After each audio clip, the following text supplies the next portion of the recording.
तीसरे चरण की जंग यादव लैंड में हो रही है। यहां समाजवादी पार्टी का दबदबा माना जाता है, लेकिन 2027 के नतीजे समाजवादी पार्टी की बेचैनी बढ़ाने वाले रहे हैं। 2017 में इतना बड़ा फासला कायम हो गया कि अखिलेश को भरपाई करने में एड़ी चोटी का जोर लगाना पड़ रहा है।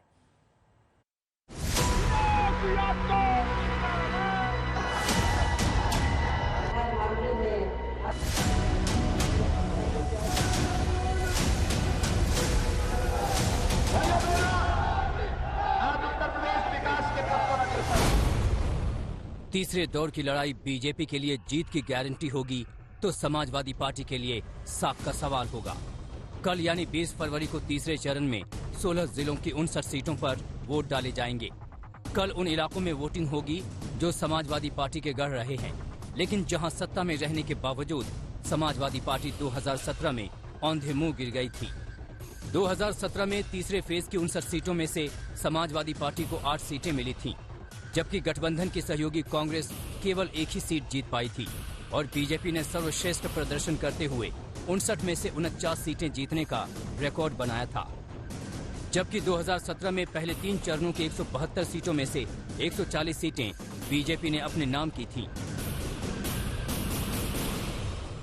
2017 के पहले क्या होता था? बुंदेलखंड में माफिया हावी थे, खनन माफिया, भू माफिया, पशु माफिया, वन माफिया और तमंचावादी माफिया भी हावी थे ना। मुझे एक बात बताइए, आज राह चलते हुए किसी राहगीर पर, किसी व्यापारी पर या किसी बेटी पर कोई तमंचा तानने का तो साहस कर पाएगा? 2017 के पहले तो होता था ना, क्योंकि वे तमंचावादी थे। नाम समाजवादी, काम तमंचावादी, सोच परिवारवादी, यही तो होता था। 7वें चरण तक आप देख लेना, भारतीय जनता पार्टी के बूथों पर सन्नाटा छा जाएगा और भूत नाचेंगे भूत। और इन्हें बूथ पर कोई दिखाई नहीं देगा, मक्खी मारने वाले भी नहीं मिलने वाले।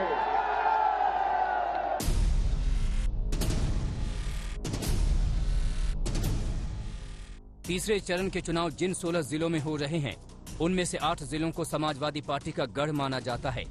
आइए सबसे पहले जानते हैं कि 2017 में समाजवादी पार्टी के इस गढ़ में मुकाबला कैसा रहा था। इटावा, औरैया, फिरोजाबाद, मैनपुरी, एटा, कन्नौज, कासगंज और फर्रुखाबाद को मिलाकर इन 8 जिलों में 28 सीटें हैं। इन 28 सीटों में से 20 सीटें ऐसी हैं जहां यादव और मुसलमान मतदाताओं की आबादी करीब 40% है और इन वर्गों को समाजवादी पार्टी का कोर वोटर माना जाता है। लेकिन साल 2017 में बीजेपी ने इन 8 जिलों की 28 में से 22 सीटें जीती थीं, जबकि समाजवादी पार्टी सिर्फ 6 सीटें जीत पाई थी। 2012 में इन 28 सीटों पर समाजवादी पार्टी के 26 उम्मीदवार जीते थे, उनमें से 10 यादव थे। मैनपुरी में पहली बार भारतीय जनता पार्टी 4 की 4 सीटों पर अपनी विजय पताका फहराएगी। मैनपुरी है, करहल है, भोगांव है, किसनी है, चारों पर भारतीय जनता पार्टी जीतेगी। और सबका साथ और सबके विकास के लिए हम लोगों ने तय किया है, एक हाथ पर विकास की छड़ी और दूसरे हाथ पर बुलडोजर का स्टीयरिंग लेकर के पूरे प्रदेश के अंदर हम लोग घूमेंगे।